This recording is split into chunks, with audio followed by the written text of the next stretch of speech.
Mary's life's been full of regret since that fateful night. She and her roommate Milo use a Ouija board to speak to Mary's dead brother, but what sinister entity will they unleash? Anything can move.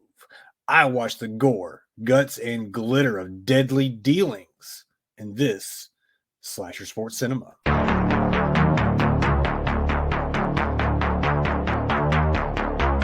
They will say that I have shed innocent blood. What's blood for, if not for shedding? I'm my number one fan. We all go a little mad sometimes. God, it knows I'm here. They're coming to get you, Barbara.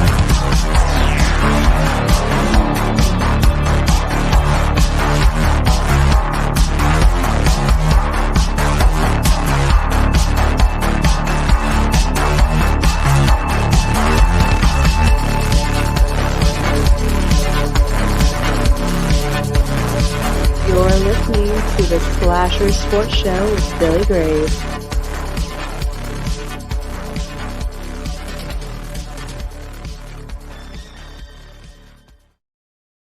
Thank you very much for joining me on this final film review of 2022. I hope your 2022 was fantastic. Hope it hasn't beaten you down with an inch of your life. Man, things have just been wild, especially since early 2020, right? I mean, we're just kind of making it as we can. Oh, man. It almost feels like 2022 shouldn't even be over yet. I mean, it literally just felt like June yesterday. But guys, I want to thank you very much for joining me. This is Slasher Sports Cinema. So please like, subscribe, comment, share, especially share. Hit me up on those Spotify ratings too. Man, those things have been getting a little low. Haven't gotten any ratings in a while. I don't know what the hell's going on with that. Maybe I'm not pushing it out there enough. I don't know. But enough of my ramblings. Y'all, I watched this film called Deadly Dealings, directed by my good friend Adam Freeman. And Adam also plays Milo. You know, he's the roommate who's into tarot and Ouija and the occult and wigs. He's definitely into wigs.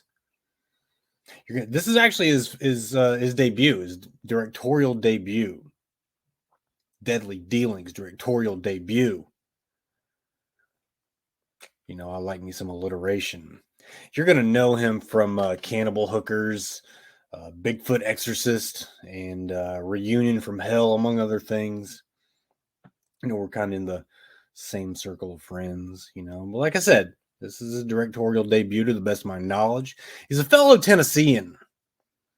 Okay, so if you think he sounds a lot like me, it's no accident.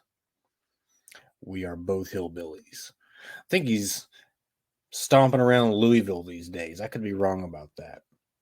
But it's also written by Adam Freeman. Okay, good screenwriter here.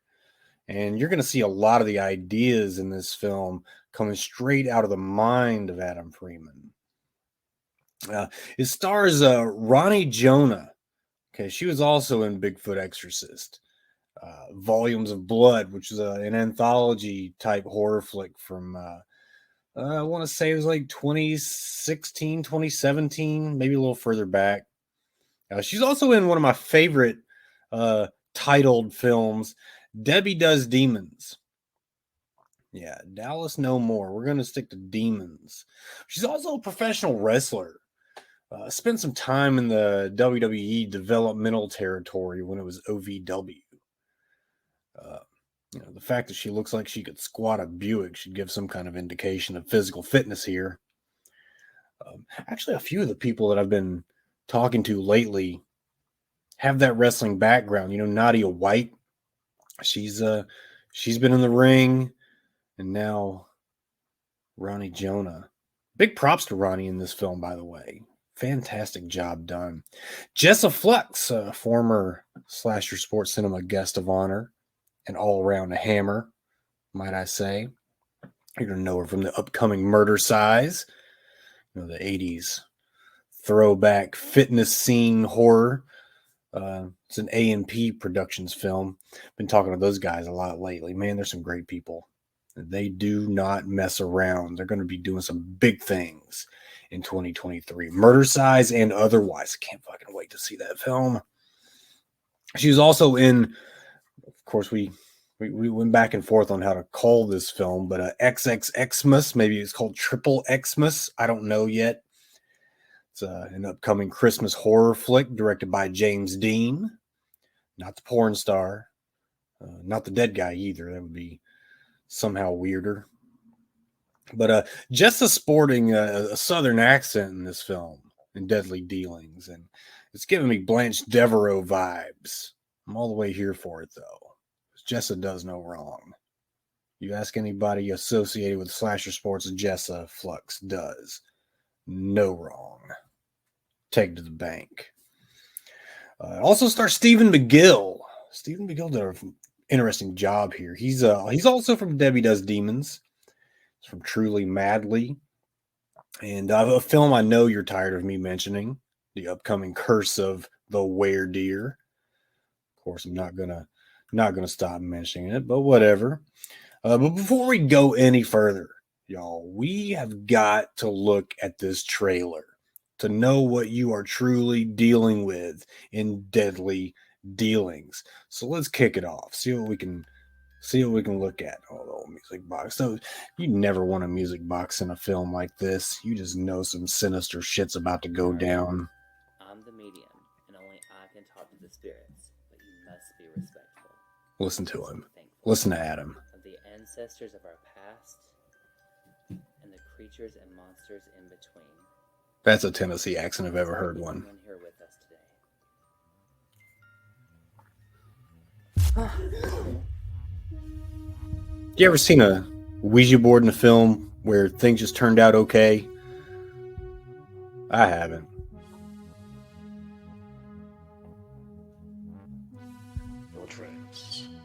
You're going to love the lighting in this film.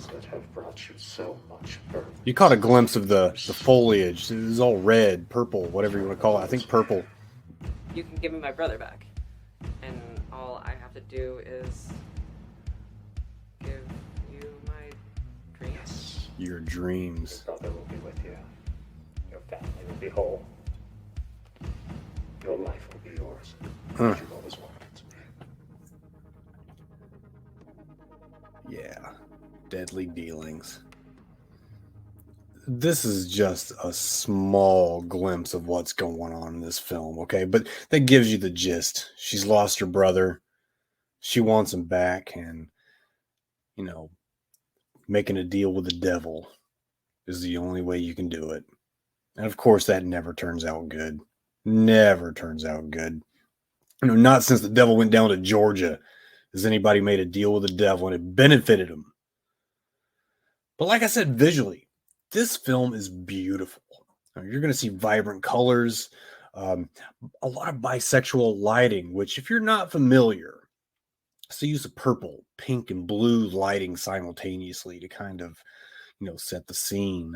It kind of started as a, if you know, kind of thing, but it's really solidified in the meaning in recent years.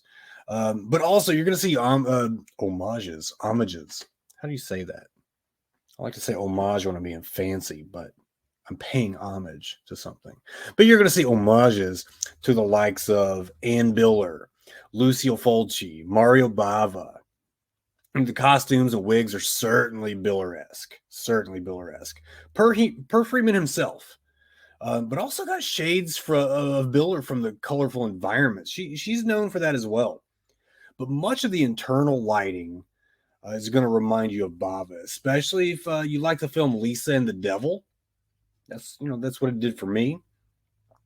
But I've been going on and on about sound ever since I spoke to James Boylan a few weeks ago, which James actually does some of the sound work on this film. But Deadly Dealings has a fucking amazing soundtrack, which was done by Vestron Vulture, Okay, and just to make sure you check out the episode description for a link to his work. I'm going to put that in there because he really deserves it. I felt some kind of, John Carpenter tones in the soundtrack, whether it was intentional or not, I don't know. But Freeman, let's talk about Freeman for a minute. It's Adam Freeman. He does a really good job of establishing the rules of the universe that, he's kind of created here. And I think for me, it was done with our good friend Derek Woodrow Johnson and Summer Graves, no relation to me. But Woody, he gives a word to the wise that if you don't perform these rituals 100% correctly, you can easily open a portal to hell. And if I'm being honest, we've never seen a film that starts off with a tarot reading, followed by a seance, and everything just turns out okay.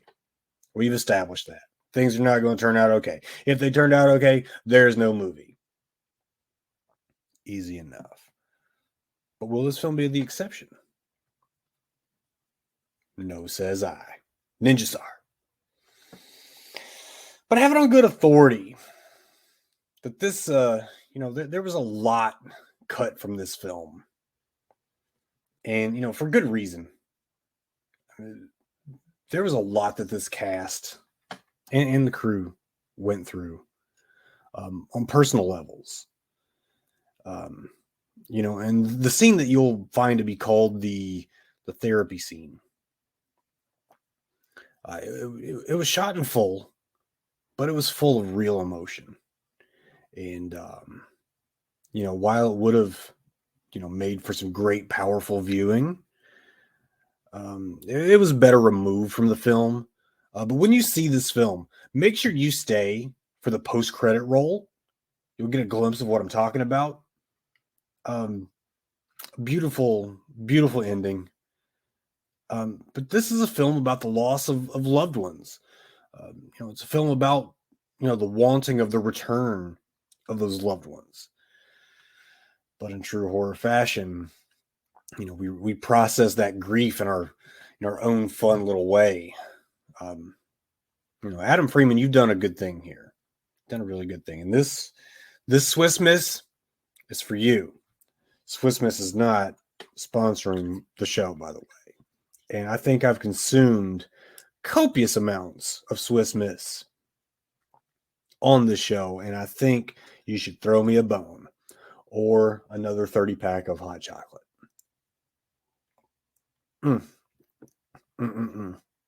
But there you have it. Deadly Dealings. I love the fact that Jessa Flux is in this film. Can't get enough of her. But you bastards. If you harm another hair on her head, I will come for you. Okay? I will come for you. But Deadly Dealings. I think now it is time for us to slide into the gag reel. But before I do, let me just tell you, Deadly Dealings will be on sale late January. I believe January 26th, and it's only going to be on sale via Adam Freeman's personal Facebook. So you got to find him. You got to order the Blu-ray. I think there's only like 1,000 copies that are being made. Very important. $999 because you ain't fucking with my copy. I'm getting mines. But guys, hit him up. Find a way to get him paid. Get your Blu-ray copy. In 20 years, it's going to be a collector's item. All right. Deadly Dealings. Look them up. Enjoy the film when you can. I'm giving this thing 4 stars. 4 fucking stars. I love every bit of it. And then maybe there's a couple of scenes that went on a little too long. But the fact that, Jessa Flux is on screen makes it a little bit more palpable. You know what I'm saying? But now that we're riding off into the sunset, sliding into the gag reels, thank you very much for joining me today and in all of 2022. God, I really fucking appreciate you people for joining in. I'm really humbled by the fact that you'd give me the time of day just to listen to my ramblings about horror films, indie films. My interviews, they make me look good. We're going to have a lot more coming up in 2023. So, for myself, For my good friend Christian Rao over on Slasher U. For Steve Feck on Slasher U. For Sean Doyle on the OK Baseball podcast. And for Suki Suburbia on Suki's Honeydew Project. Thank you from the bottom of our hearts for kicking it with us in 2022 at Slasher Sports. Now, go forth and may you drink the blood of your enemies from the skulls of their children. I'm your number one fan. We all go a little mad sometimes. God, it knows I'm here. They're coming to get you, Barbara.